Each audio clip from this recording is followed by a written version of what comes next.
is worth a picture. So this is an opportunity. I will leave the stage now.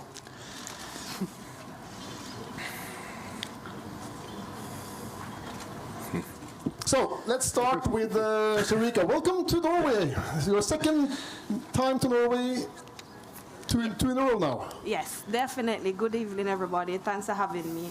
So second time here, and it's good to be back, you know. I'm enjoying this type of weather. It's kind of chilly, but it's okay.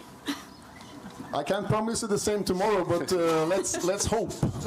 But in Tokyo in 2021, you were part of the Jamaican team that won the gold medal.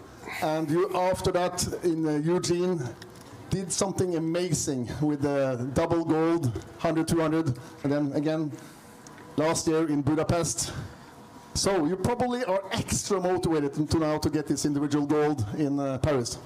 Definitely. I'm yet to have an individual gold medal at the Olympic Games. So definitely that's one of my goals this year, to work hard, and I'm definitely hoping to achieve that at the end of August.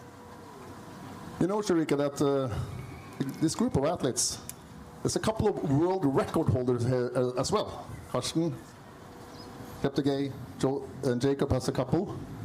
So looking at your race in Budapest in the 200, you were close. Do you think you're getting there to take this old record sooner or later? Is it within grab? Definitely, just to be among world record holders is a good feeling. Coach and I has been working on so many things this year. Last year we came close, and we also did an attempt at, I think it was Brussels or Zurich, and it went pretty well. So this year we're working on the fine details, and definitely hope for the best at the end of this season. World's fastest man, the biggest event in any Olympics, the most TV viewers, the most attention, the most expensive tickets to any Olympic Games are the 100-meter man. Sitting here now, we have the reigning Olympic champion from Tokyo 2021. So much welcome, your first time at Bislett. Thank you so much. So how was it to go there in Tokyo and to bring that gold medal back to Italy? That was, tell us. Yeah, it was incredible because, you know, for Italy, nobody arrived in a final in 100 meter. So that year, I arrived in the final and I win that race. So for Italy, it was an incredible moment for me too, of course.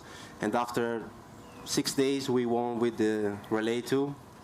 So for Italian people, that time was really incredible. When I see the people in the street in Italy, they say, thank you for giving me this moment of emotional in my life, because I don't know when we can live again. And they say maybe in the next Olympics you can see again, because they want to win another one. But for Italy was a really great moment. So taking 2 gold in Tokyo, amazing. Congratulations. After that, there's been some injuries, and a lot of injuries. It's been a struggle. But right now, I don't know if you agree with me, but I think the 100 meters are really open now. It's no one big favorite. Okay, Noah Lyles might be the one, but his strength is in the 200. So there's still a chance. Yeah, of course. The 2 years after the Olympics was really difficult for me, because, you know, we training every day, all day for compete, for win, and training and can't compete was really difficult for me. I need to work a lot, not just with my body, with my mental coach and everything. But now we are in the Olympic year. I changed my coach. I changed everything. I moving from Italy to US for try to find the best moment and the best shape for me. So now I'm really ready.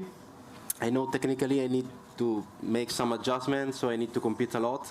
But yes, this year is really open, so I have my opportunity for arrive there in my best shape and try to win again. And just before that, you have the possibility to do your last race before European Championships on your home soil in Rome, being the 100-meter tomorrow at Bislett Games. So that will be an important test for you. Oh yeah, of course, it's a really important test for me, because yesterday I competed and was my baddest race ever. So I need to compete tomorrow for put all the pieces together and arrive at the European Championship is my city. I live in Rome, in my country, and I am the European champion. So I need to arrive there in the best shape And tomorrow is really important for me for understand how the work was.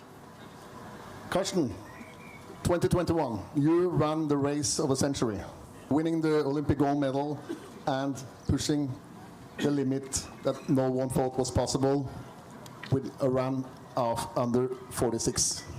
Tell us about that race. Is still something you think about every night before you go to bed, or is it past?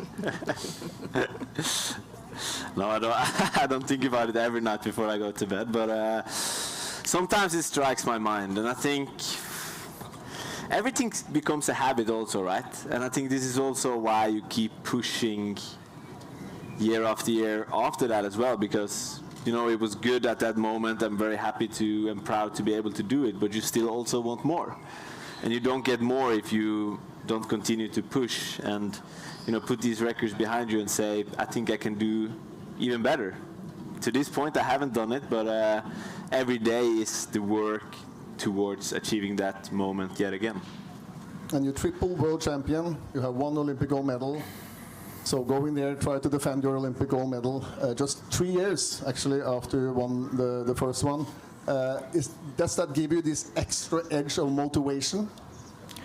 Yeah, I think it does, because when you won something, you don't want to settle for anything less ever again, right? It doesn't mean you sometimes you will get second or third, whatever, but it will piss you off and you will always strive to try and win again. So for me, all those moments where I've won has also been just a confirmation of this is what I like doing.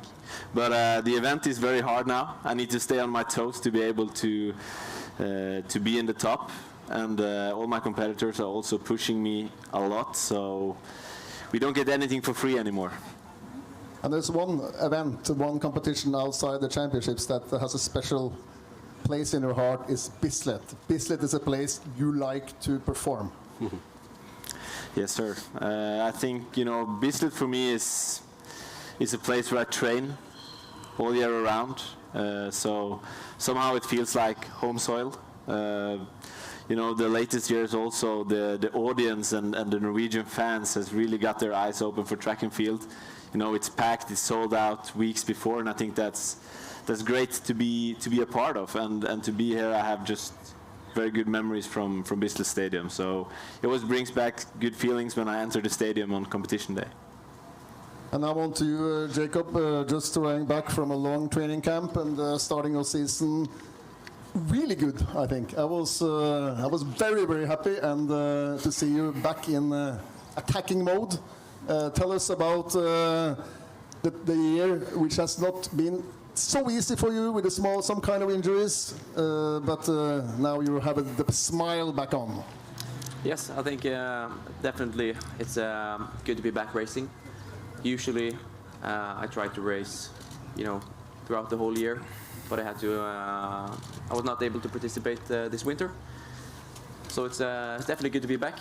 And the first race is always a difficult one because you can't have a certain, the same tactical decisions that you would normally have, because you really don't know, especially for me, because I don't put in those types of training sessions where I get 100% feedback of where I'm at.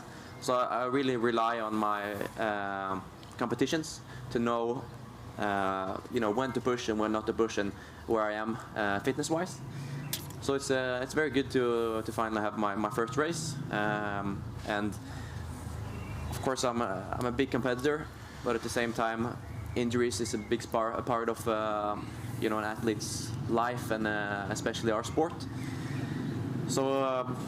Taking a step back, it's very good to be healthy and have the opportunity to do what I love, which is competing. Training can be fun, but still it's more work. But competing is the reward of all the hours that we put in. So it's definitely good.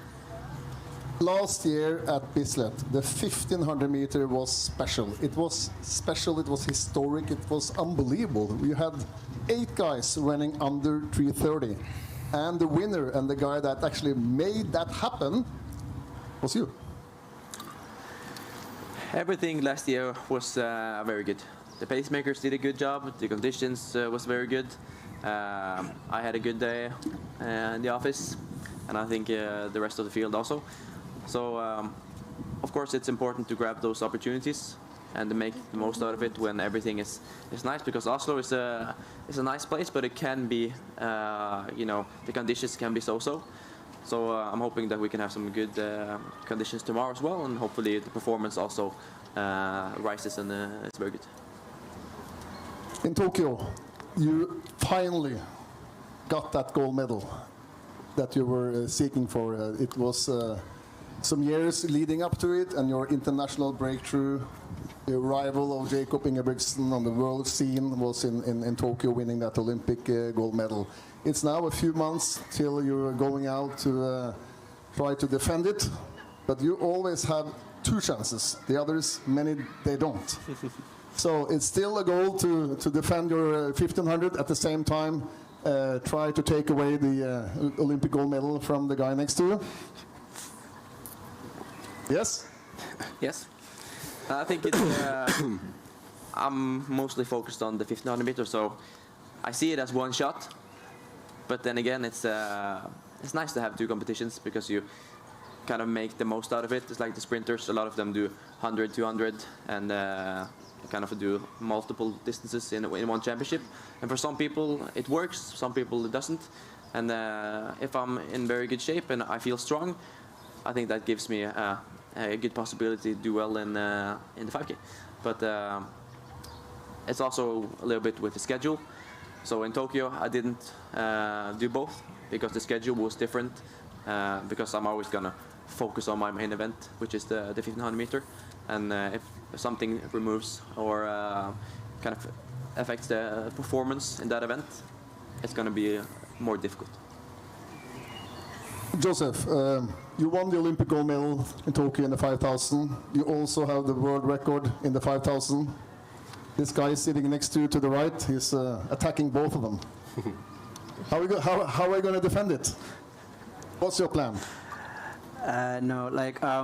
Obviously, I want to say that it's a great time being here in Slate Games for the second time. And of course, it's an incredible place. And I want to thank you guys for always having me here. Last year when they ran like 12:41, I was like, wow, why did I miss this? I was like, I should have chosen to run here. Like, I would have really gone like faster, because last year I did like 12:41 in Lausanne, and that was like, I think it was like kind of like altitude. And maybe if I was here, maybe I would have gone like much faster. But also like moving to the marathons, it's always been like trying to find new ventures. But then I still find myself in love with the track. And LA was really a good time for me to come back to the track with the 12:52, but tactically I was not really at my best. And for me, what is very important is to always have some of these races to sharpen me and where I want to be in the Olympic Games, and it's always, I want that gold medal. In Paris, you're attacking the 5,000 and the 10,000? Absolutely, yeah, absolutely. The main focus is, of course, the 10,000 is actually my favorite distance. I always like the 10,000 because that's what made me in my life, like from World Juniors Championships in 2014 to the silver in 2017 at the Worlds, and then triple gold. But then, look, I don't have a 10K Olympic title, so my dream is to win that title, and then absolutely try to see if I can win a double. If it is possible, then if I'm strong, then maybe I can win also a double. But really, it's my preparation is really going as planned, and it's really going great, and I hope it shouldn't be a big challenge to do a double. I think it's going to be difficult. You guys will actually sit, we'll go more into detail in this next session, but before that we have the big man, the Ståhl man, the steel man. Welcome. Thank you. In Tokyo, you took home the Olympic gold medal to Sweden, sitting here now with the 5 other Olympic champions. That's something. Yeah, It's legendary. It's legendary. It's a high level to be at the press conference at Bislett. Just a few weeks ago, your competitor broke a long-standing world record. Now there are 3, 4, 5 guys want to take away your Olympic title. So what's your plan now towards Paris? What's your plan tomorrow? How is everything physically, mentally? Tell us a little bit of where you stand right now, Daniel. Well, my plan is to just continue, do all kind of meets this year and just continue work hard. And I'm really happy that the world record was made because, I mean, the world record was over 38 years old. And the whole world is throwing really far right now. I mean, it's over 10 guys over 68 meters right now. And everybody's on fire. So, yeah, I'm very excited for tomorrow to compete here again in Oslo. Defending your title in Paris. How are you going to do that mentally? Well, I have no pressure actually. I mean, I won the Olympics and I won the Worlds, so now the young guns need to prove that. So, I mean, my goal is just to go there and enjoy and try to do my best. Now a little bit focus on what's going to happen to tomorrow. So ask each of you one question and you can answer not too long, but I will start with you, Shericka. What's your goal for tomorrow in the 200? Just to go out there and compete at my best. I'm definitely looking forward to a season best tomorrow. But for me, it's building to Jamaica Trials, which comes up next month, and I think it's one step at a time. Once I finish healthy tomorrow, and as I said, my goal tomorrow is to get a season best. I'm in way better shape than I was probably 2 weeks ago, so definitely looking forward to great things. And you, Marcel? Yeah, for me, try to find my best technique. Of course, do my stagional best, and have fun, of course. Karsten, another sold-out Bislett Stadium, probably the one with the most demand for tickets I ever experienced. Been sold out for weeks and weeks. A lot of people are coming to watch you, especially Jakob being the home favorites. Your thoughts about tomorrow? I'm really looking forward, obviously, and as you said, it's so cool that it's sold out. People want to see us race. I think the men's 400-meter hurdles is going to be a tough race tomorrow, but I feel in good shape, and of course I'm ready to attack the race with everything I got, doing it the way I know how to do it, and yeah, I think it will be a very, very good race tomorrow, and yeah, let's just see what happens. Jakob, your fierce competitor Josh Kerr is not here tomorrow, but it's a stellar field, a really, really strong field in the 1500. Your thoughts about tomorrow? I think it's going to be a good race. Still, a very high-level field. Many of the runners that didn't choose to go over the Atlantic decided to come to Oslo, which is it's a lot of fun, especially with this being my favorite meet. So it's I'm very excited. I think it's going to be a good race, but we'll just have to see. Joseph, a little bit details now. So tomorrow the rabbits and the wave lights is set for a pace of 12:41. Is that... For me, what is very important is to get back the fire that I need for Paris, because normally last year I was finding my rhythm for the track, but now this is like a momentum that I really need it for Paris. So it's going to be a really tough competition tomorrow. Yeah, I'm really expecting it. Daniel, you have, I think the 5,000 and the Discus is two of the absolute strongest fields. Is there any competitor you don't see tomorrow that you're afraid of coming rest of the summer? Or are everyone here? What do you mean? I mean the fields, your competitors tomorrow. It's stellar. We have almost everyone at the start list that are on the high level. So yeah, it's amazing. I mean, it's always the best guys who are in the competition is the best actually, because then you compete against them a lot of times before the championship. So I think it's amazing, and it's going to be showtime tomorrow here in Norway. So I'm happy about it. Very good. So if there's any questions now from the audience, we can take one or two. If not, we'll change the scenery.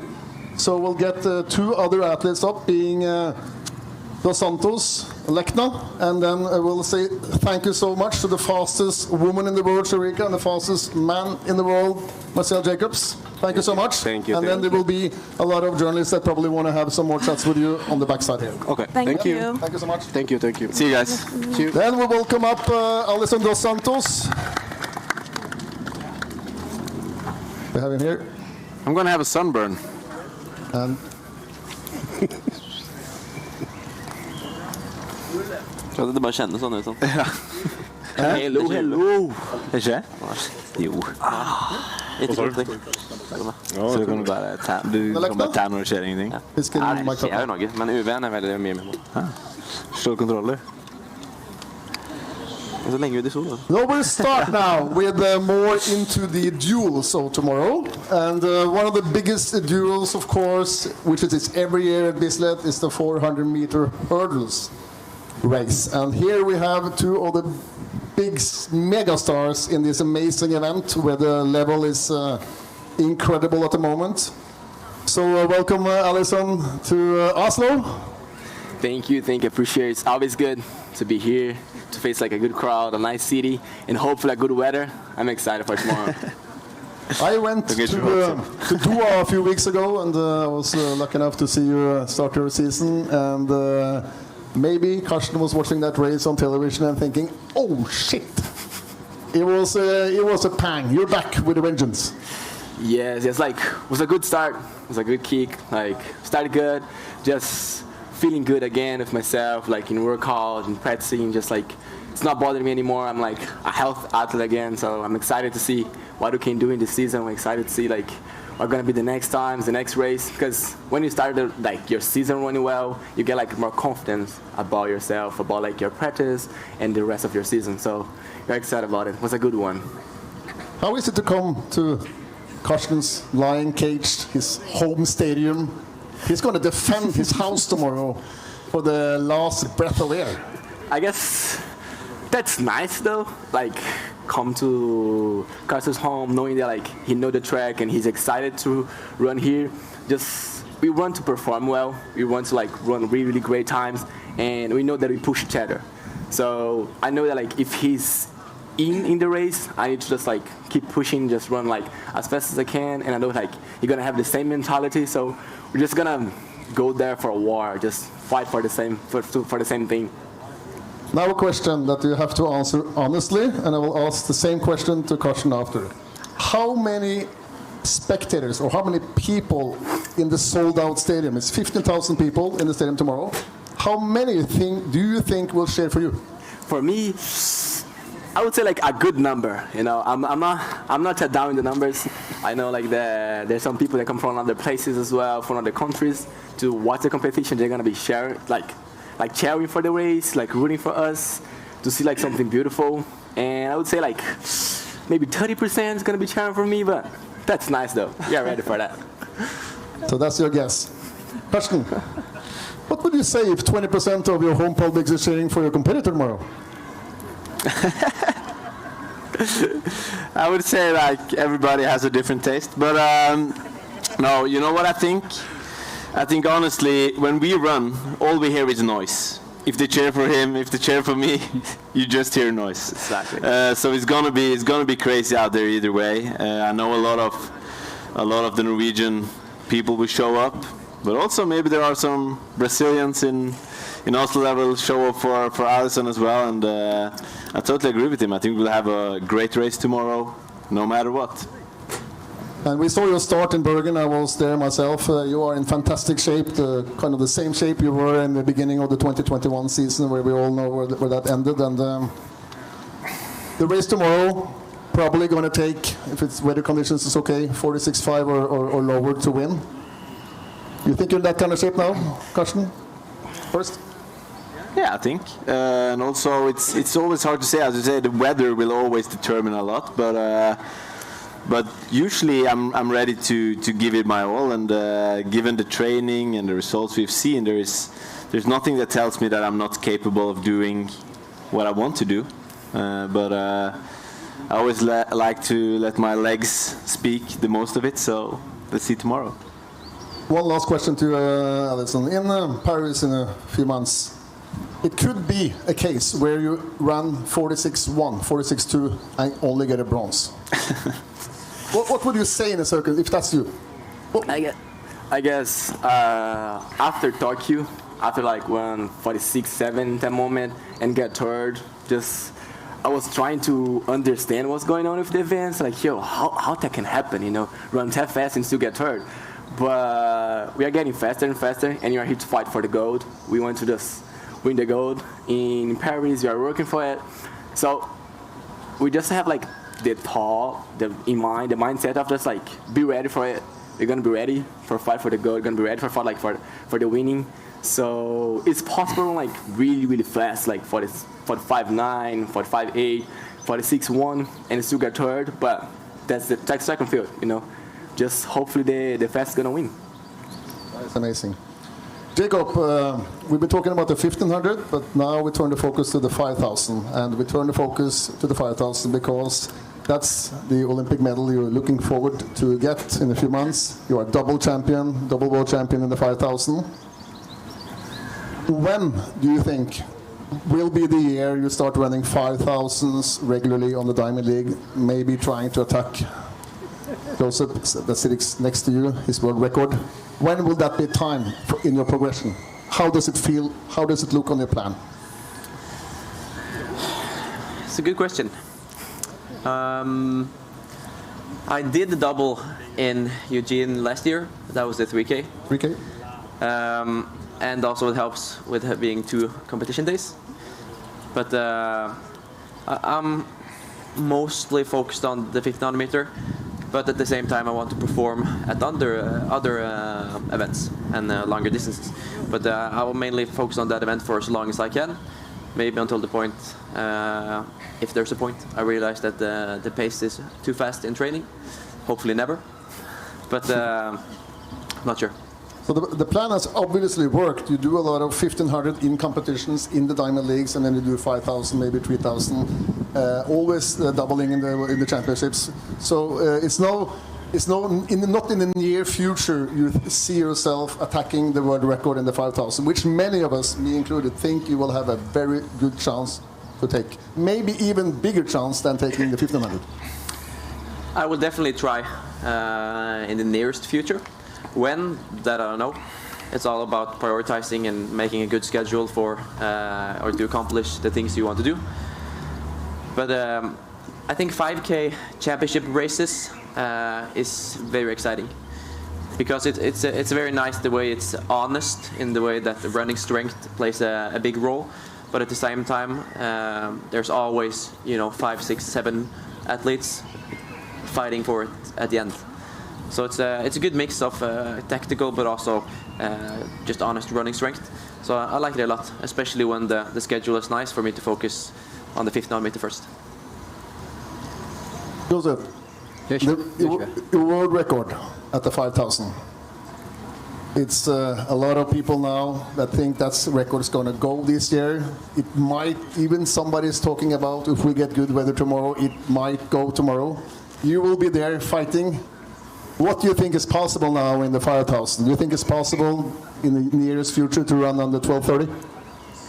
Yeah, of course, what is very important is having a healthy athlete, somebody who is really focused and really, having the right things together in place, especially the right shape, the right mentality, and then also the right atmosphere, because sometimes you cannot be lucky enough. Sometimes you prepare so much, and obviously I think almost all these guys here, incredible guys here, I'm very sure that they might be chasing, there was a time at a certain place or point where they were chasing after something. But then because of sometimes luck plays it all, because you might not be lucky that it is the best day, especially with the weather, and then something goes bad. So it has to be you have to really pray there's a chance for you to have an incredible weather, and then incredible atmosphere, incredible organization, then incredible athletes, then everything is going to fall in place. Yeah, that's, records are there to be broken. So it's not like one man's agenda to break the record. Yeah, yeah. For me, I believe that if something is there for someone to do, then yeah, it's achievable. And you know, the track behind you is called the world record track. So Bislett Stadium during the years have had many world records. Karsten knowing himself how it is to break a world record at the Bislett. And that leads me directly over to the newest world record holder we have in track and field, to your left, Shericka Jackson. Please tell us about your achievement. Oh yeah, so it was an incredible achievement. Yeah. So yeah, I don't know, just really happy. You know, it was the oldest men's track and field record. So just it's incredible to break that record and now be the man who throws the discus the furthest in the history. So it's amazing. Yeah. And those last 2-3 words there, being the man that has thrown furthest in the history, it comes a lot of attention with that. Suddenly now you have the world record. You're one of the very few athletes that get to experience something like that. And that taking that into an Olympic season, knowing that the level in discus now is so strong, this summer you can end up being the world record holder, but not the Olympic champion. So you probably want both, huh? Yeah, my goal is to win the gold, of course. Yeah, I know there's a lot of pressure on me, but I'm trying not to think about it, and I know so far it's going pretty well. And tomorrow, the discus inside the Bislett Stadium is going to be very tight weather-wise, Daniel. If it's 18, 19, 20 degrees, not so much wind, should be okay conditions to throw up and towards 70, you think? Yeah, it's gonna be like a Swedish summer tomorrow, like rainy, and so I like it. I mean, you just need to have the hand dry and towels, and then just kick ass and go for it. We are getting very close to the end of the session. Karsten and Jakob are going directly down to the hotel after the press conference, so they will not do any one-to-ones. The reason for that is they had a very tight and tough preparation, and they have a lot of people, sold-out stadium, that awaits their performance. So we as an organization want them to be as well prepared as possible. So thank you, and with the others here, it's possible to talk with them a little bit up to yourself, but the official part of the press conference, the strawberry party, is now finished. So thank you. Thank you, everyone. Good job, guys. Fucking hell. Medalje? Ska vi få medalje? Thank you.